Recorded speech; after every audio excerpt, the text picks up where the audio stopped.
Hi, all. Welcome back. Today's story is actually a really happy story. It's like a working class win for the ages. So if you're in need for a little inspiration or a pick me up, this is a good one for you. So in early November 2025, Kerala, a state in southwestern India, made headlines when it declared to the world that it had officially eradicated extreme poverty. This state is also the state with the highest life expectancy in the country. 100% of children go to elementary school, including girls, and universal medical care is provided, as well as free education for all. And this is not a fluke. This is not a case of the moral arc of the universe bending towards justice. This is the story of a million workers who have been pretty much carrying out a communist revolution for the last 50 years. This is the kitten we found in the summer who has been torturing me ever since. Okay, so I want you to imagine that you are born into a world. Why are you wet? Where everything is predestined, right? There's a rigid caste system. It's 1,000 years old. And it pretty much dictates your daily life, who you can talk to, which streets you're allowed to walk on, what kind of work you'll do, who you can marry. And no matter what you do, no matter how ambitious you are, no matter how hard you work, you can never really change your station in life. And then imagine that you start hearing whispers of people in other countries who are also unsatisfied with their lot in life, who join together to change their world. So in 1917, when word of the Russian Revolution spread to Kerala, the ideas of socialism and communism began to really resonate. Essentially, the proletarian revolution had begun in Kerala. Meanwhile, the mismanagement of crops and a newfound focus on exporting goods by the ruling class was causing critical food shortages across India. And we all know that when people start going hungry, societal norms begin to get tossed to the wayside. So as these constraints begin to crumble in the face of widespread hunger, and historians estimate about 90,000 people starved to death during this time period, the people of Kerala, they knew where to direct their anger. The government and the ruling class had poorly managed the food system, and they were not suffering the consequences. The workers were suffering the consequences. So communists and left-wing leaders, they attracted a following quickly, particularly among the farmers and industrial workers.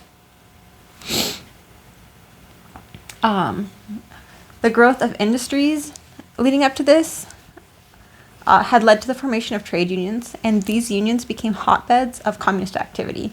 And it became a platform, basically, for workers to fight for their rights.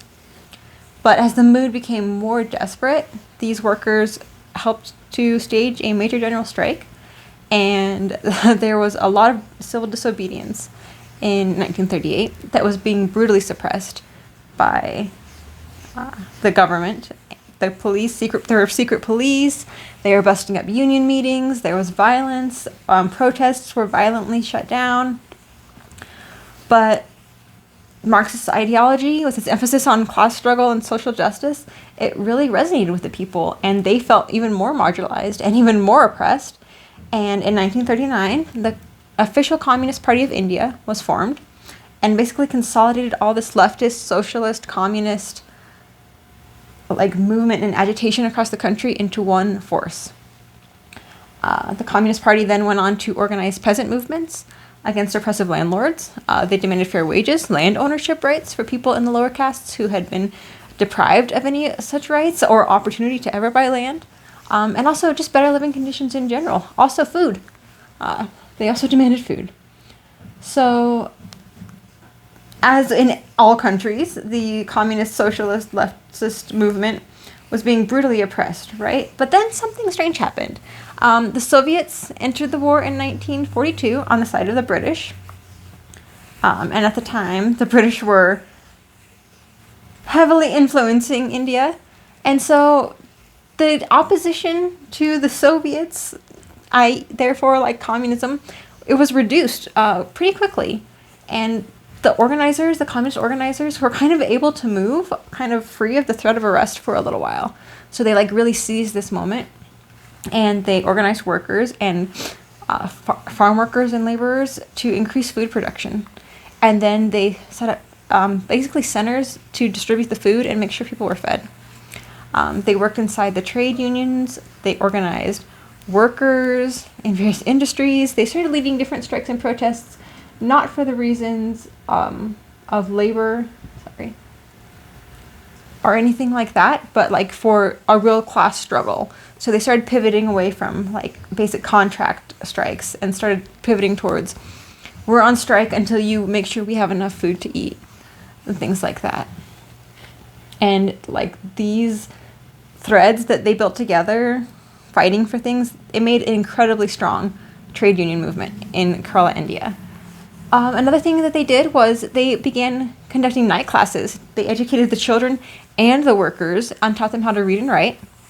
And this high literacy rate, it enabled basically this dissemination of Marxist literature, honestly, and it facilitated a political awareness among the masses that had not been seen in this part of the world really before.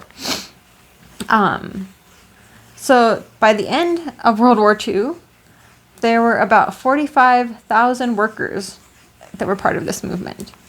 And most of them were from lower caste backgrounds. So they really, they didn't have a lot left to lose, right? So they continued organizing across the country, and they made sure that they always tied their arguments, their organizing, to food-related, like, agitation, because this was still at the forefront of people's minds. There were still food shortages, and people who had lost family members and friends and people in their community to literally starvation. So this was really at the forefront of people's minds, like that this was not an accident. This is something that the ruling class had caused. And the communist movement like didn't let them forget that. And then all this organization kind of led up to like a critical point where the idea of basically a free state of Kerala in India was so widely desired by the people. They wanted an independent nation state. They wanted basically to operate autonomously, and if that meant seceding from the Federation of India as a whole, then they were willing to do that. The ruling class came back to them and proposed them an offer that they could do something called the American model. Basically, they would become a part of the Federation of India. There would be universal suffrage, so everybody would be allowed to vote for their government. But there would be a permanently ensconced executive leader who would be appointed by the Maharaja. So like a governor of the state, picked by the ruling class, would be in charge of the democratically elected government. So in response to this, the communists distributed literature and raised the slogan, "Throw the American model into the Arabian Sea." And these tensions and this disagreement and the desires of the people clashing against the desires of the ruling class, it led to basically a workers' revolt, and there was a general strike in 1946. 2 days later, there was a clash between the police and the workers because the police were sent in to squash the general strike. And then that led to martial law being declared.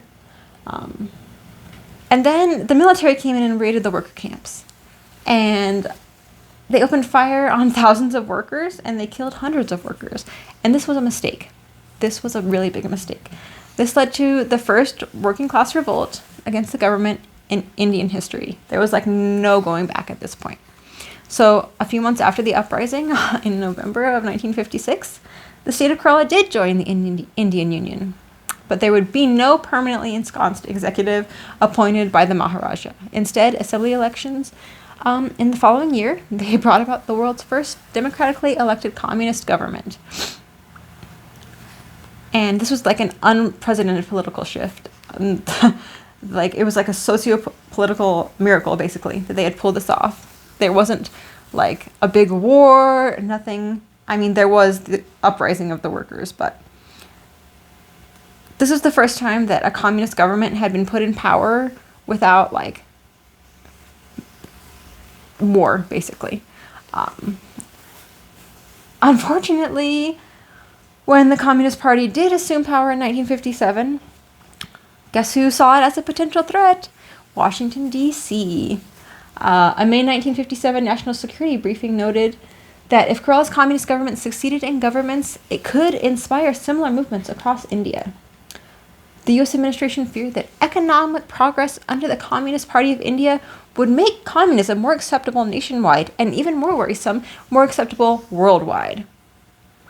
So since the Indian government had just gone through their little scuffle with the workers in Kerala, they really did not want to do that again. So they said, we cannot, it's like, sorry, CIA, United States government, we cannot remove the Communist Party of India from governance in Kerala without like a law and order crisis. Like, we have to have a constitutional reason.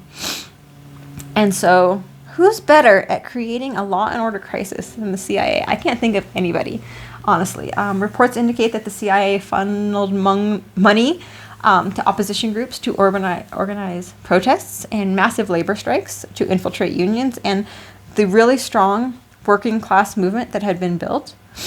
They basically, had this down pat by 1960. But in 1959, the Communist Party of India's tenure was curtailed after 28 months when it was dismissed by the Prime Minister on the grounds that there were mass protests and labor strikes in the region. However, this is where it gets good, right? Because where a lot of our stories here diverge into the horrors and the suffering, the Communist Party of India is focused on like decentralized governments and corruption-free administration and keeping things local and within workers' councils, and the fact that they had provided improved public services and infrastructure. When elections came around again in 1967, they elected another communist administration. And the socio-political class was like, guess we'll let them do what they gotta do. Because they had basically put out all the stops, right? They tried to crush them militarily, they tried to crush them from within, and it hadn't worked out. So when they came to power the second time, the communists, the coalition delivered on a promise that they had made when they first started organizing, and that was radical land reform. So prior to this time, people in lower castes did not have the right to land ownership.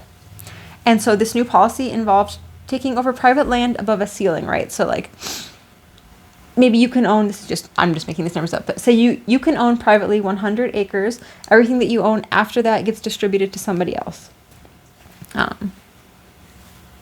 So they don't take everything from the ruling class. They just take, the excess. And they did. They distributed it to landless workers. They worked on bringing workers who had not been in the trade unions back into the trade unions. They worked on resolving the discontent and dissension that had been raised by the CIA, and they were successful, basically. They had sharply rising wages, sharply rising life expectancy rates, literacy rates, and increase in general living standards overall.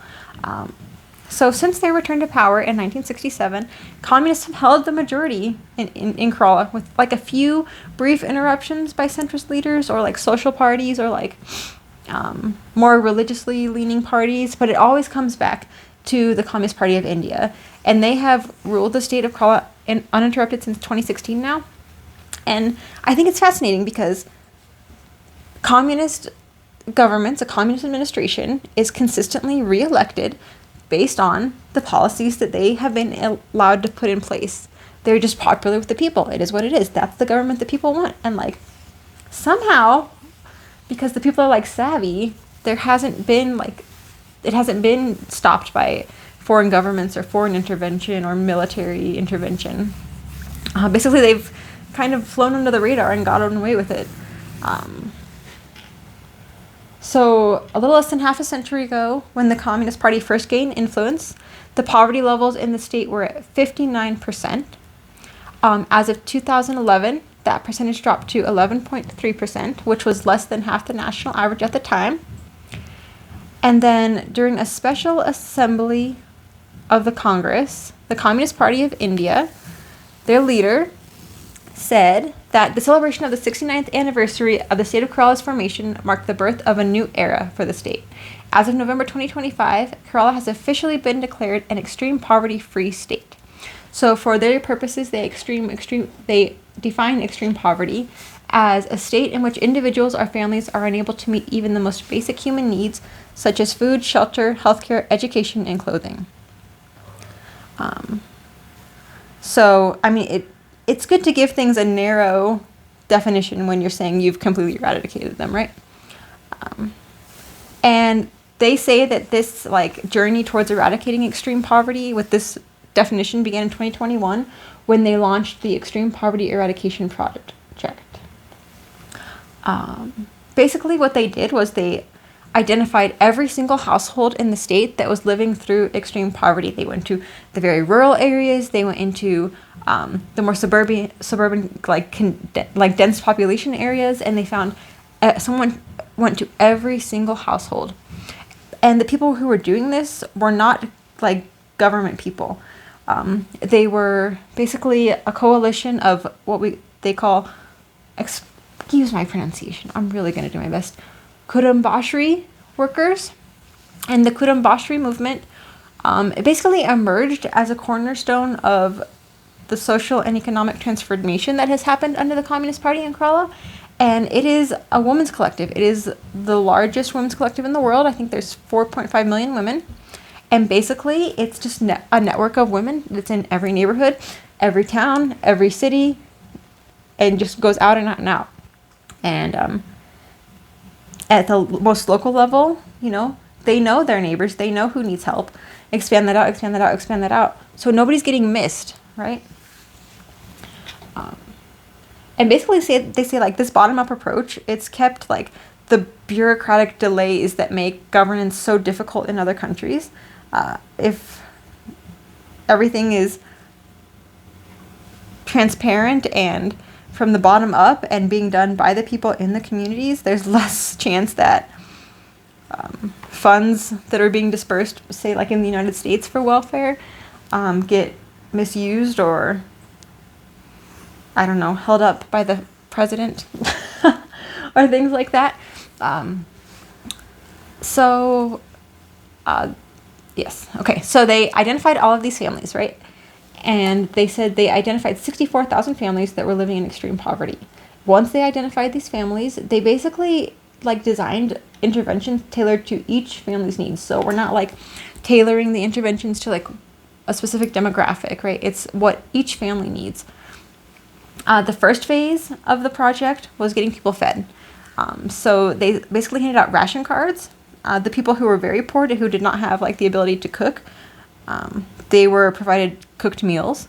Those who could just prepare their food were provided groceries. And from there, they basically have a regular supply of food insured for 20,000 families. Among other essentials, houses were given to 5,000 families, and 2,700 families were given land and houses. The government also provided income support to approximately 5,000 families who were unable to work. There were 5,000 new houses built, 5,000 homes renovated. 29 acres of land was allotted to 439 families. 34,000 families learned how to earn additional income through skilled labor. And 4,000 families received support for self-employment initiatives, basically entrepreneurship and starting their own businesses. There were health interventions that basically provided assistive devices for 500 people, so wheelchairs, walkers, things like that. Organ transplants for 7 people, palliative care for 5,000 people, and health services for 85,721 people across the country.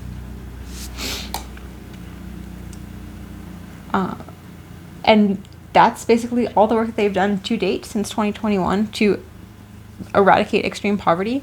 And based on their calculations, look, I'm sure as in any country, there's going to be stories to the contrary and people saying this is not true and this is not there's always someone who's going to say this good thing is bad. But as far as I can tell, the statistics are pretty accurate. Now, this is the funny part, right? So the chief minister of Kerala reports this at the Special Assembly, and he says, "Our state is a laboratory for many welfare activities. In terms of extreme poverty alleviation, we can hope that our experiments will become a model that other states in the country can benefit from."